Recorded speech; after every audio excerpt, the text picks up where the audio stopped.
जय हिंद साथियों, नमस्कार। स्वागत है आपका। कैसे हैं आप सभी? तो गुड मॉर्निंग। सुबह की क्लास अभी हो रही है अपनी। हाँ, हो जाएगी सारी की सारी, ये मत टेंशन लेना आप।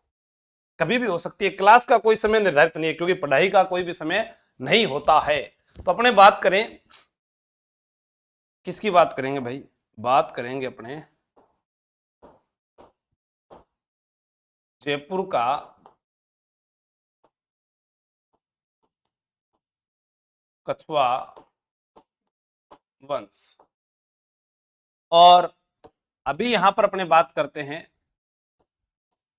जयपुर का जो कछुआ वंश है, इसमें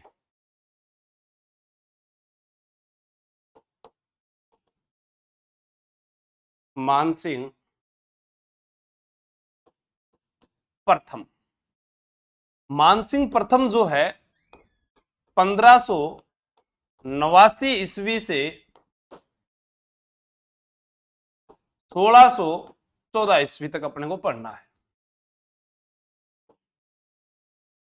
मानसिंह प्रथम इतिहास में, जयपुर के इतिहास में महत्वपूर्ण शासकों की अगर मैं बात करूं तो मानसिंह प्रथम, मिर्जा राजा जयसिंह, सवाई जयसिंह, प्रताप सिंह और राम सिंह द्वितीय, ये कुल मिलाकर जो है यहाँ के बहुत ही महत्वपूर्ण राजा है, जिनके बारे में हमें पढ़ना ही पढ़ना है। हाँ सर जी, मैं 3 जना क्लास देखा, मम्मी दादी में। तो दादी जी ने भी प्रणाम, मम्मी जी भी प्रणाम, और थाने में रोड़ा कर रही हूं, पढ़ लो। हाँ ठीक, राम राम सा। अब मैं मानसी को एक अगर कहानी के माध्यम से याद कराऊं तो आप सबको याद हो जाएगा। अगर मैं ये बात बोल दूं कि आप सभी का नाम क्या है, मानसिंह है, और आप इस चीज को अगर स्वीकार कर लें तो उसके बाद ये याद होना आसान हो जाएगा। अगर आपने ऐसा कहा कि नहीं, मैं तो मानसिंह नहीं हूं, मैं तो बबली हूं, मेरा नाम तो दुर्गा है, मेरा नाम तो लक्ष्मी है, मैं क्या मानसिंह बनूं, तो फिर याद कौन है उसके। हाँ ताराजी सुन रहे हो ना आप? बिल्कुल आपको ही बोल रहा हूं, हाँ सच में। लेकिन अगर आपने ये सोच लिया कि मैं मानसिंह हूं, तो कोई भी आपको ये राजा याद करने से रोक नहीं सकता है। ध्यान रखना। हाँ कृष्णा जी, क्या हुआ बताइए? अब देखो, पहले मानसिंह प्रथम के बारे में प्रश्न आता है कि इनका जन्म कहां पर हुआ। 6 दिसंबर 1550 ईस्वी को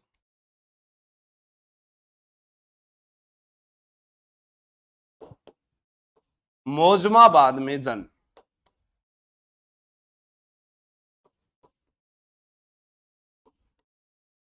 मौजमाबाद में जन्मे। बात करते हैं कि यह जगह कहां पर है। सांभर के पास। कहां पर है? सांभर के पास जो है यह स्थान है।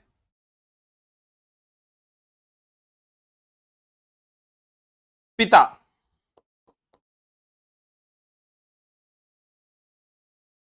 भगवंत दास, या कुछ इतिहासकार, या जैसे जहांगीर का नाम लूं मैं, वो कहते हैं कि भक्कू दास। क्या नाम था इनके पिता का? नाम भक्कू दास। 12 वर्ष की आयु में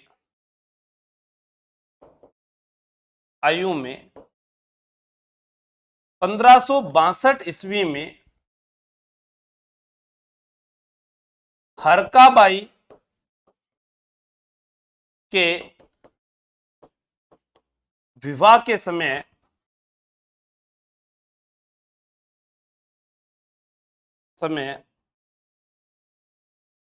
अकबर की सेवा में चले गए। मैं यहां पर कहना चाहूंगा, ठीक ठीक ठीक ठीक, स्वीकार है सबको, मानसिंह ठीक है।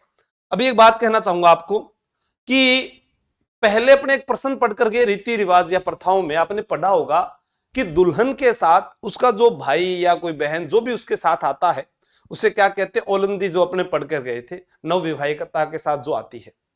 ठीक है, तो यहां पर अपने ये कह दें कि ये ओलंदी के रूप में यहां पर चला जा रहा है। विवाह के समय चला गया अकबर के पास, और अकबर ने इसको गोद ले लिया। हिंदी में एक शब्द प्रयोग होता है कि गोद लिया हुआ पुत्र क्या कहलाता है? दत्तक पुत्र कहलाता है। तो फिर मानसिंह जो है किसका दत्तक पुत्र हुआ? अकबर का। अब हमसे जो अभी एग्जाम हुआ, जो सीईटी एग्जाम हुआ था, उसमें एक प्रश्न पूछा गया कि मान सिंह को कौन सी उपाधि प्राप्त थी, फरजंद की या मिर्जा राजा की। ये आसान से प्रश्न होते हैं। लेकिन 5 यवन कबीलों को जीतने के बाद राजस्थान का बच्चा बच्चा बोला था, मायड़ एड़ो पूत जने जेड़ो मानसिंह मर्द। यानी काबुल के अंदर जब मिर्जा हाकिम का दमन किया मानसिंह ने, तो अकबर यहां से प्रभावित हुआ कि जिस क्षेत्र को कभी मुगल नहीं जीत पाए, जिसे कभी अंग्रेज जीत नहीं पाए, उसे केवल एक मानसिंह की तलवार पूरे यवन कबीलों को हरा कर रख देती है। वह मानसिंह कितना बहादुर हो सकता है आप सोचिएगा, जिसके 5 कबल जो 5 काबुल के यवन कबीले जब जीते उन्होंने, तो अकबर इतना प्रसन्न हुआ कि उसने जो आमेर का ध्वज था वो पहले सफेद रंग का था, उसे कैसा कर दिया, पंचरंगी कर दिया। ये आपको ध्यान रखना है, ठीक है। तो अपने यहां पर बात करें कि मानसिंह अकबर की सेवा में कैसे कैसे रहता है। अब यहां पर हम देखें, मानसिंह भारमल का पोता है, भगवंत दास का बेटा है, और फिर खूब खूब एक शासक के रूप में। तो मैं कहूं पहले भारमल के पोते के रूप में रहा 1562 से लेकर 1573 तक, फिर उसके बाद में बेटे के रूप में रहा 1574 से लेकर 1589 तक, फिर शासक के रूप में रहा। और किन मुगल बादशाहों की सेवा की, तो आप जानेंगे कि मानसिंह ने सेवा जिनकी की थी वो एक तो अकबर था और दूसरा जहांगीर था। क्योंकि हम यहां पर बात करते हैं 1589 से 1614 ईस्वी।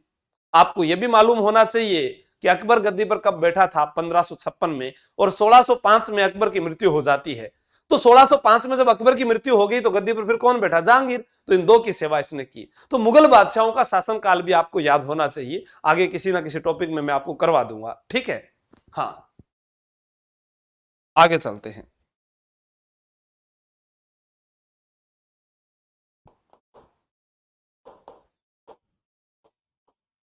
मानसिंह ने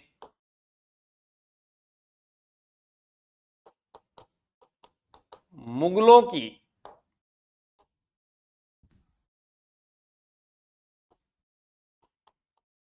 सर्वाधिक सेवा की।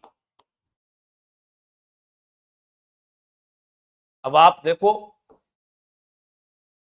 1614 में से 1562 घटा दो, 4 में से 2 गए 6, 11 मुंह 6 गया 5, यानी कितने वर्ष हो गए, 56 वर्ष हो गए। यानी मैं ये कह सकता हूं लगभग कितने वर्षों तक, लगभग 56 वर्षों तक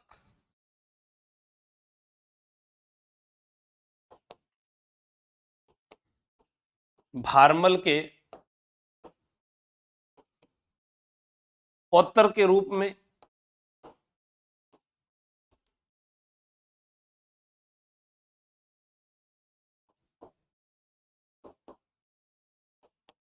भगवंत दास के पुत्र के रूप में,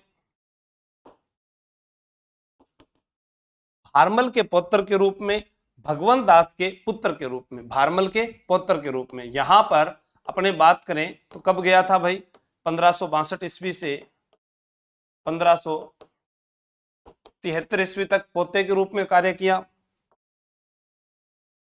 और यहां पर 1574 ईस्वी से 1589 ईस्वी तक कार्य किया। और फिर अपने बात करें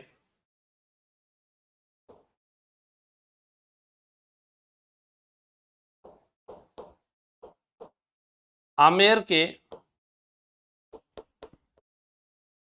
शासक के रूप में, तो आमेर के शासक के रूप में अपने देखते हैं तो हमारे पास में 1589 ईस्वी से 1614 ईस्वी तक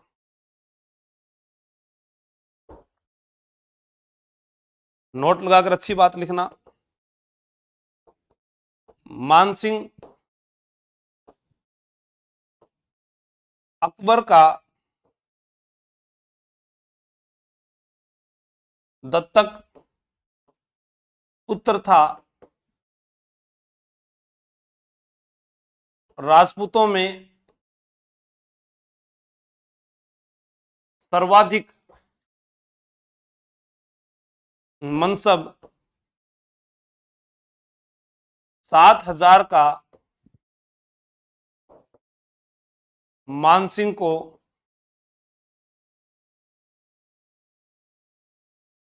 प्राप्त था। यानी मानसिंह अकबर का दत्तक पुत्र था। राजपूतों में सर्वाधिक 7,000 का मनसब मानसिंह को प्राप्त था। नोट लगा के फिर लिख रहा हूं मैं। मुसलमानों में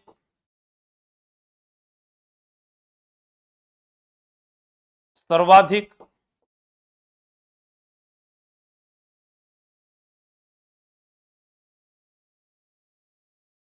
मनसबदारी मिर्जा अजीज कोका को प्राप्त थी। अब यहां पर हमने देखा भी मानसिंह को गोद ले लिया है।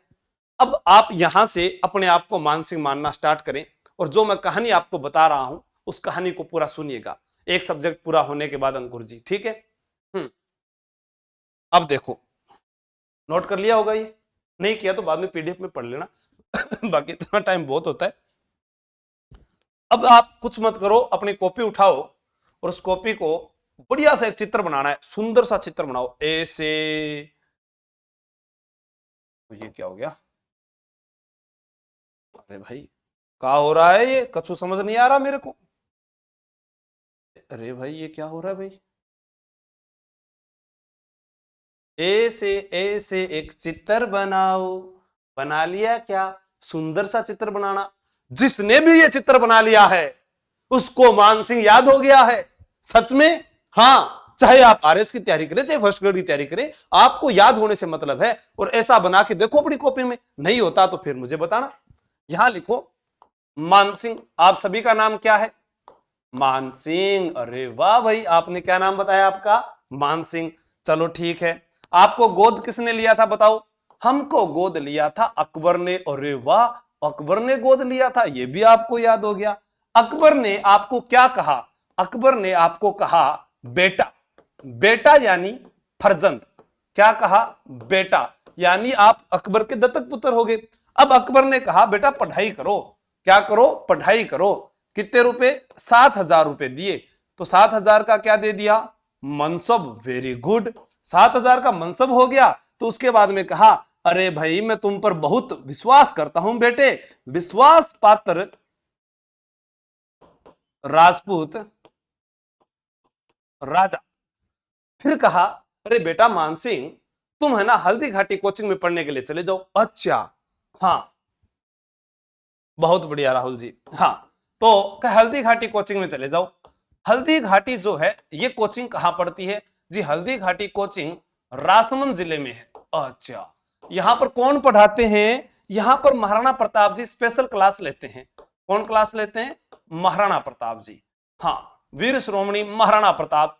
हल्दी घाटी के युद्ध में इनको नाम लिया जाता है। और मैं आपको कहता हूं, जब चेतक पर सवार होकर युद्ध क्षेत्र में आता था, बाबर की इन औलादों का कच्चा गीला हो जाता था। 8 फुट महाराणा से कद अपना नापा करते थे। देख सामने अकबर के भी गुर्दे कांपा करते थे। घास चपाती खाने वाला वो खुद खुददार कहानी था। उस मेवाड़ी पानी के आगे अकबर पानी पानी था। राजपूती गाथा के तन पर स्वाभिमान का जेवर था। अरे मरते दम तक नहीं झुका, वो सूर्यवंशी तेवर था। वो सूर्यवंशी तेवर था, वो राणा प्रताप है। तो उसकी तरह आपको भी अपना स्वाभिमान जगाना है, ठीक है। वो स्वाभिमान आपके अंदर जागेगा, वो जोश और जुनून जागेगा तो पढ़ोगे आप लोग। महाराणा प्रताप। महाराणा प्रताप जो है, इन्होंने कहा कि मैं कोचिंग खोल रहा हूं। कब? 18 जून को। ओपनिंग कब है हमारी कोचिंग की? 18 जून को ओपनिंग है। कब है? 18 जून को ओपनिंग है। लेकिन एडमिशन 18 जून को है, लेकिन क्लास कब लगेगी? 21 जून को क्लास लगेगी। कब लगेगी? 21 जून को क्लास लगेगी। और मास्टर आएंगे गोपीनाथ शर्मा। कौन से आएंगे मास्टर? डॉक्टर गोपीनाथ शर्मा पहली क्लास लेंगे। ये बात भी है, बहुत बढ़िया आप लोगों को पता है। अब क्या हुआ सुनिएगा। मानसिंह आता है, मानसिंह यहां पर पढ़ने के लिए आता है, तो अब तो अपने वाले क्या करते हैं, मोटरसाइकिल पर आ जाए, कोई रेलगाड़ी पर आ जाए। पहला तो होता को नहीं, गाड़ी घोड़ा होता को नहीं आ, पर हाथी पर आयो। मानसिंह आया मर्दाना हाथी पर, मर्दाना हाथी पर मानसिंह।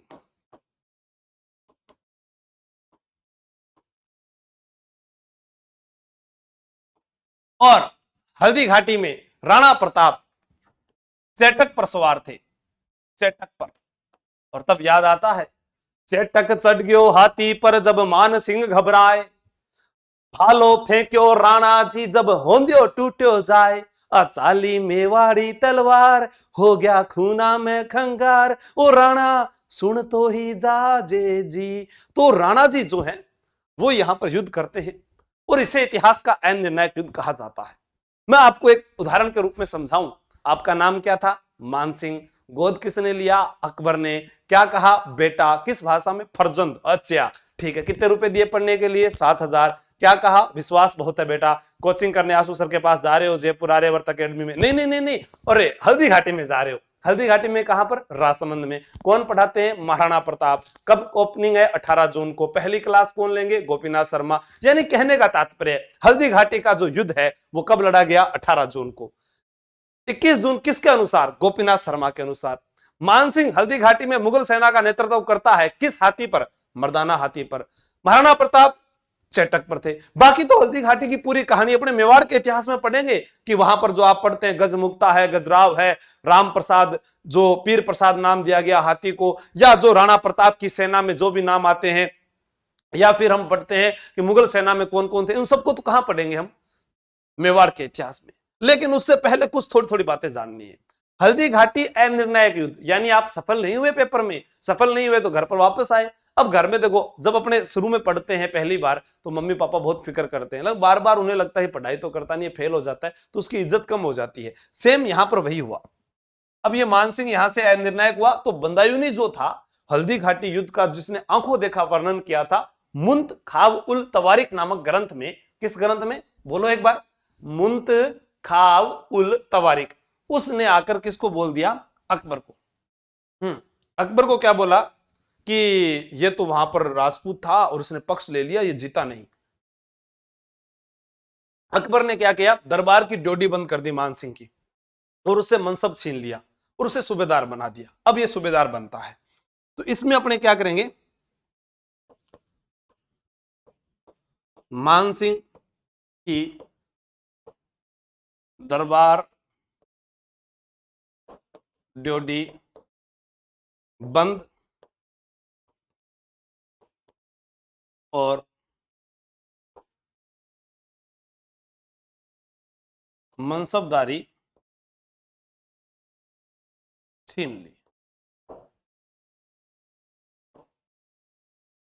अब ये कहां कहां गया, काबुल, बिहार, बंगाल, इन तीनों जगह का इसे क्या बनाया गया, सूबेदार बनाया गया। जब काबुल गया, तो जब मिर्जा हाकिम का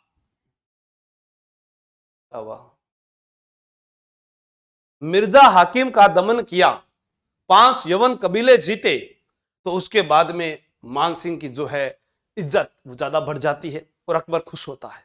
फिर ये बंगाल में रहता है, तो ये अकबर को खुश करने के लिए बंगाल के अंदर अकबर नगर बसाता है, जिसे राजमहल कहा जाता है। बिहार में अपने नाम पर मानपुर नगर बसाता है। बेराठ, जयपुर में कभी सुना हो आपने, वहां पर पंचमहला नामक जो है एक महल का निर्माण करवाता है।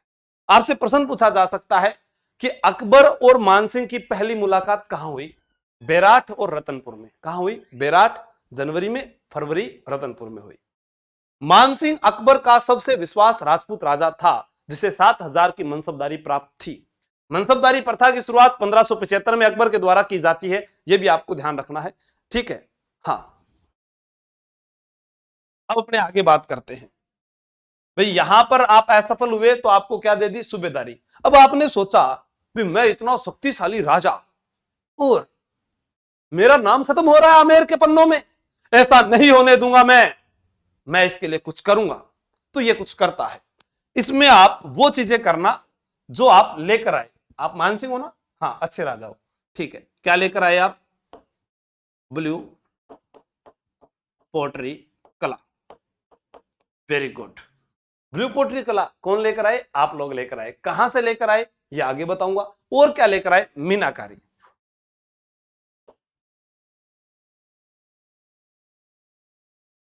ये बात भी अच्छी आ गई। ब्लू पोट्री कला और मीनाकारी कला राजस्थान लाने वाला राजा कौन है? मानसिंह। क्लियर बात? ठीक है। अब यहां पर बात करें शिला देवी की मूर्ति।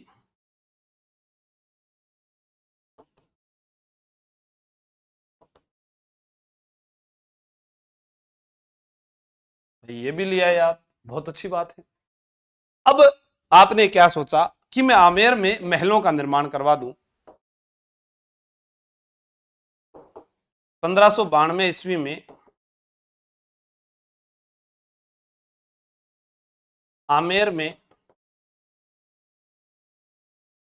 महलों का निर्माण करवा दिया। यह भी अच्छी बात है।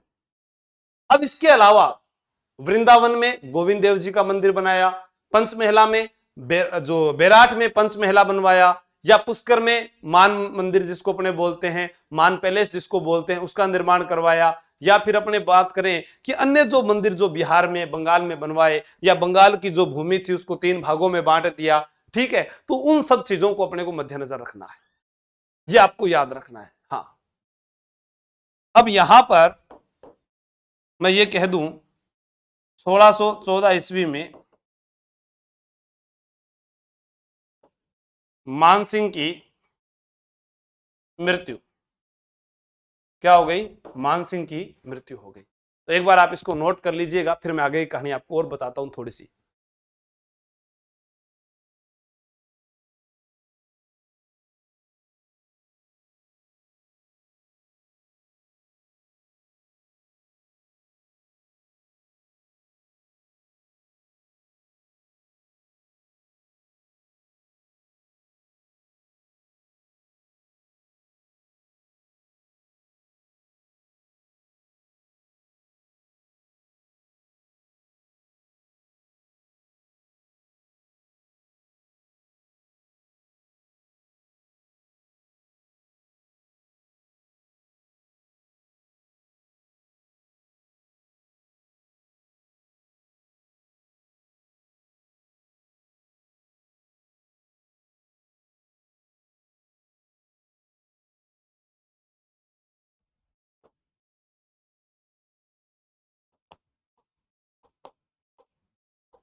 मानसिंह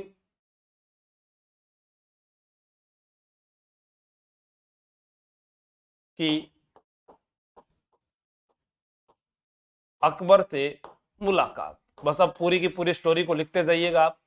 बाकी हल्दी घाटी युद्ध की व्यूह रचना कहां बनी, प्रशिक्षण कहां है, वो सब बातें अपने बाद में करेंगे। हाँ, ठीक है। रुबीना जी नमस्कार। मानसिंह की अकबर से मुलाकात जनवरी 1562 बेराठ में,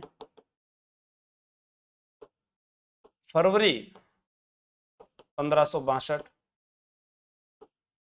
रतनपुर में।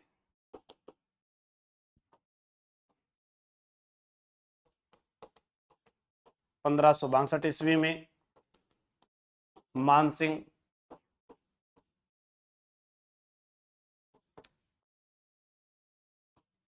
अकबर की सेवा में चला गया।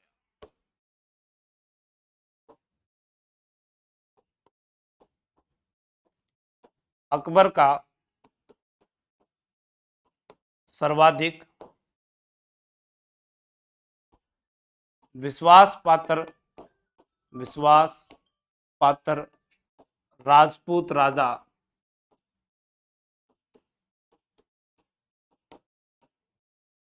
मानसिंह था।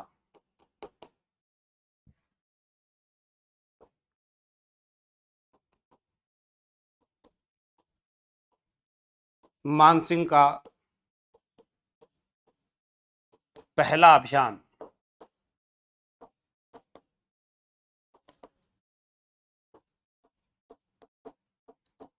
रणथंभौर अभियान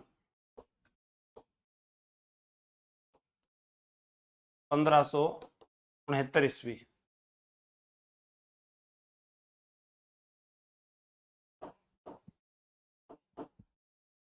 रणथंभौर के शासक सुरजन हाड़ा ने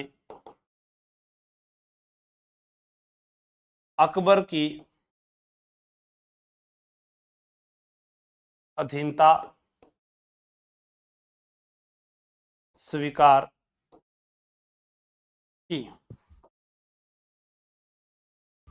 नोट,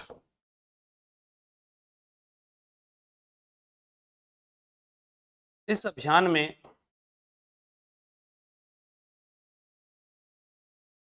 मानसिंह के साथ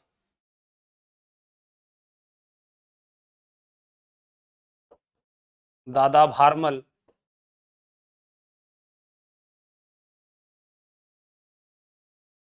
इस अभियान में मानसिंह के साथ दादा भारमल भी थे। अब ये रणथंभौर जो है, आपको पता होगा कि 3 नवंबर 1570 को जो है नागौर दरबार लगाया जाता है। उससे पहले यहां पर रणथंभौर पर मानसिंह आक्रमण करता है और जो बूंदी यानी हाड़ा शासक जो थे उन्हीं के पास में यह रणथंभौर का दुर्ग था, तो वो इनकी अधीनता स्वीकार करते हैं। हाँ, ठीक है। नेक्स्ट,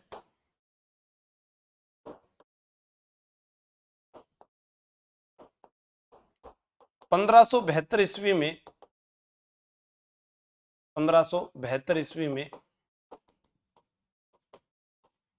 मानसिंह गुजरात अभियान पर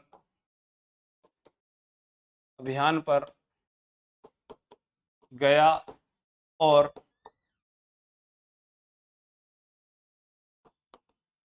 शेर खां लोधी को हराया। अब ये मानसिंह के अभियान चल गए, बस वो जहां जहां जाता था सबको हराकर आ जाता था। लगभग 67 युद्ध विजेता था, 56 सालों तक मुगलों की सेवा की थी। अप्रैल 1573 ईस्वी में डूंगरपुर पर आक्रमण कर यहां के शासक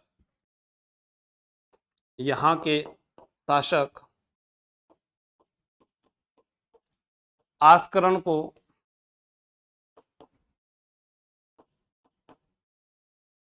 पराजित किया।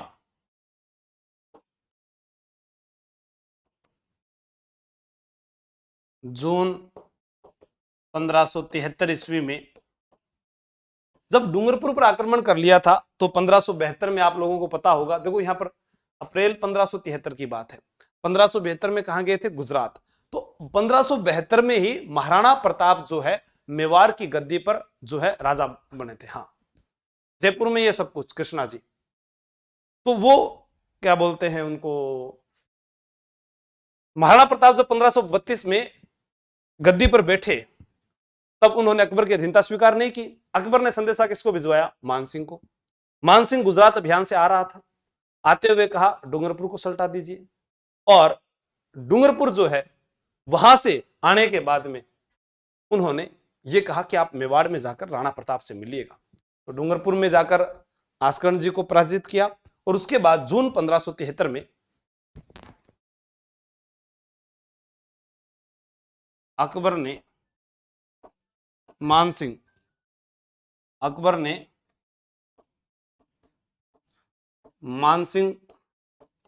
को राणा प्रताप के खिलाफ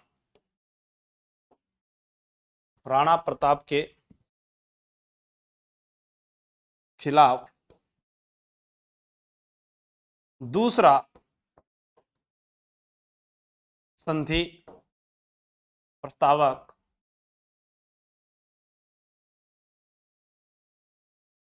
बनाकर भेजा। मानसिंह को राणा प्रताप के पास दूसरा संधि प्रस्तावक बनाकर भेजा। अब कुछ इतिहासकार हमें कहते हैं कि जब मानसिंह अकबर के पास राणा प्रताप के पास मिलने के लिए गया तो वहां पर कहते हैं ना, उदय सागर झील के किनारे राणा प्रताप के बेटे अमर सिंह से मुलाकात हुई। ये दंत कथाएं हैं, हमारे पास में कोई भी इनका जो है प्रमाण सहित नहीं मिलता है कि सच में मुलाकात हुई होगी, क्योंकि पुरानी बातें हैं, किसी ने हमें जो है इतिहास के माध्यम से पहुंचाई और वही बातें हम पढ़ते आ रहे हैं। सच भी हो सकती है, नहीं भी हो सकती, मन के पतो। हाँ, सही बता रही हूँ थान।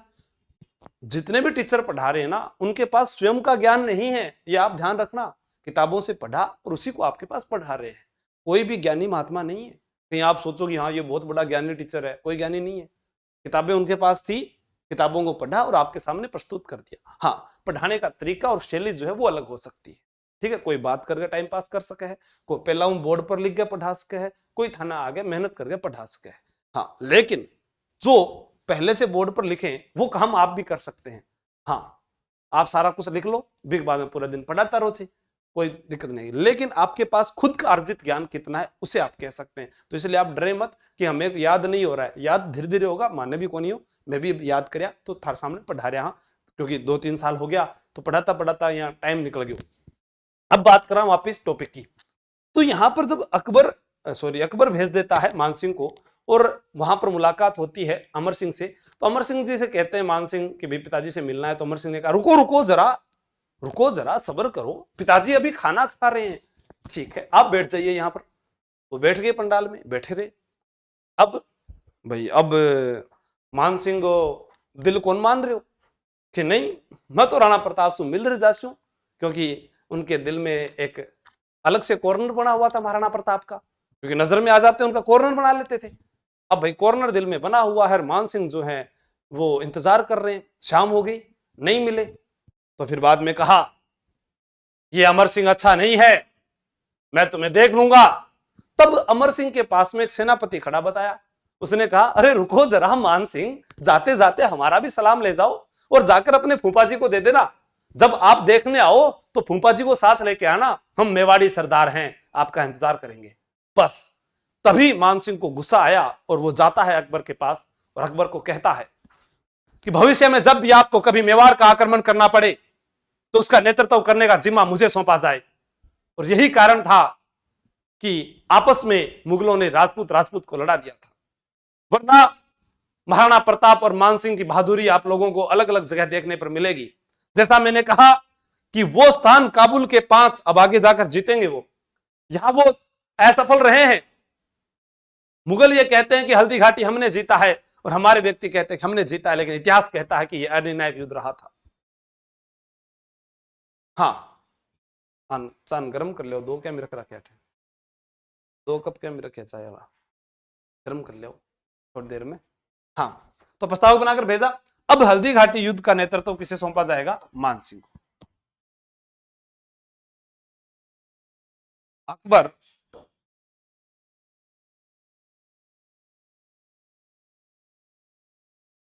मानसिंह को हल्दी घाटी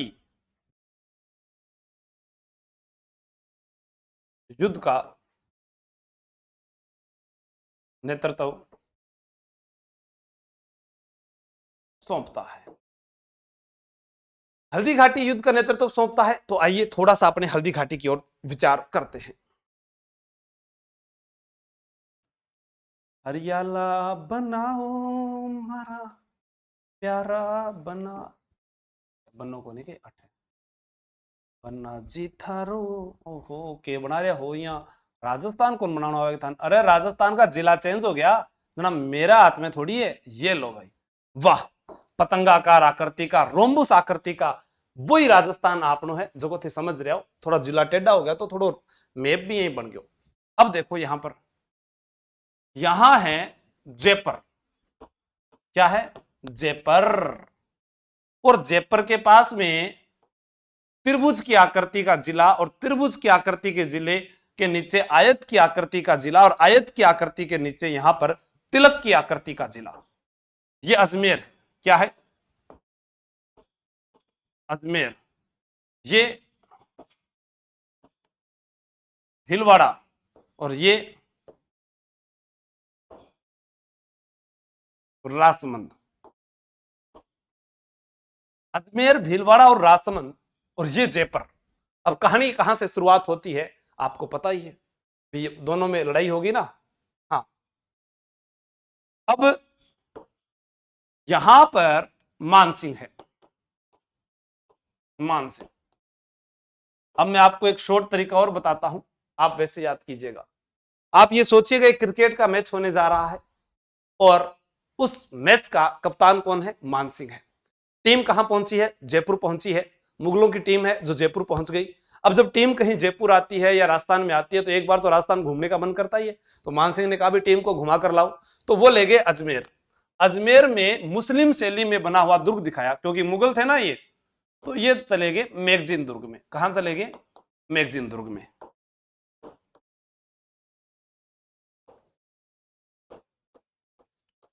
हल्दी घाटी युद्ध की व्यूह रचना तैयार की। हल्दी घाटी युद्ध की व्यूह रचना तैयार की। फिर आगे भीलवाड़ा। भीलवाड़ा में एक स्थान पड़ता था मांडलगढ़। मैंने क्या कहा? हल्दी घाटी का एक मैच है, उस मैच में मानसिंह की टीम आई है। मानसिंह की टीम ने सबसे पहले यहां पर गए मैगजीन दुर्ग में, यहां पर रणनीति बनाई। व्यूह रचना का मतलब रणनीति, कौन स्पिनर खेलेगा, कौन तेज गेंदबाज होंगे, कौन बैट्समैन, कौन विकेट कीपर, ये यहां पर तैयारी हो गई। अब मैच जब भी होता है क्रिकेट का, उससे पहले थोड़ी सी देर नेट प्रैक्टिस होती है, तो वो नेट प्रैक्टिस करने के लिए कहां पहुंचे? मांडलगढ़ पहुंचे। तो यहां पर मैं कह सकता हूं मानसिंह ने मुगल सेना को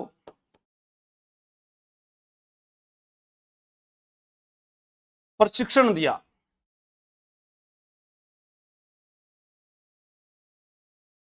उसके बाद मैं बात करूं राजसमंद की, प्रशिक्षण दे दिया।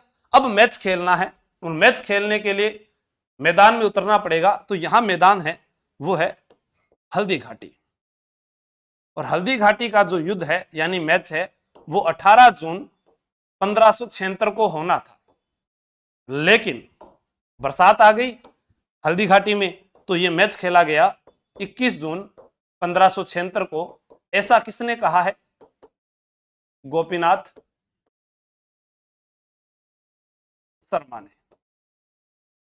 किस किसके मध्य खेला गया? राणा प्रताप वर्सेस मानसिंह प्रथम। तो आपको समझ में आया होगा। इसके आगे वाली बात तो मैंने बहुत बढ़िया आपको बताई थी, और अब फिर अब दोबारा बता रहा हूं कि हल्दी घाटी का युद्ध क्यों हुआ, ये मैंने कहानी आपको बताई। हल्दी घाटी का नेतृत्व किसे सौंपा गया मुगल सेना में? मानसिंह को। मानसिंह व्यूह रचना कहां बनाता है? तो आप सोचना कि पहले मानसिंह अपनी पूरी टीम जयपुर में तैयार करता है, उसे घुमाने के लिए मैगजीन दुर्ग ले गया, क्योंकि मुस्लिम पद्धति में बना हुआ एकमात्र किला है। अकबर का शस्त्रागार कहते हैं, दौलत खाना कहते हैं। ख्वाजा मोइनुद्दीन चिश्ती के प्रति सम्मान प्रदर्शित करने के लिए 1570 में अकबर ने मैगजीन दुर्ग का निर्माण अजमेर जिले में करवाया था। यहीं पर व्यूह रचना बनी। फिर चले गए मांडलगढ़। मांडलगढ़ में मैच से पहले नेट प्रैक्टिस की, फिर मैच होना था यहां पर। अब हल्दी घाटी स्थान कहां पड़ता है? हल्दी घाटी के इधर खमनोर की पहाड़ियां हैं, इधर गोगुंदा की पहाड़ियां हैं।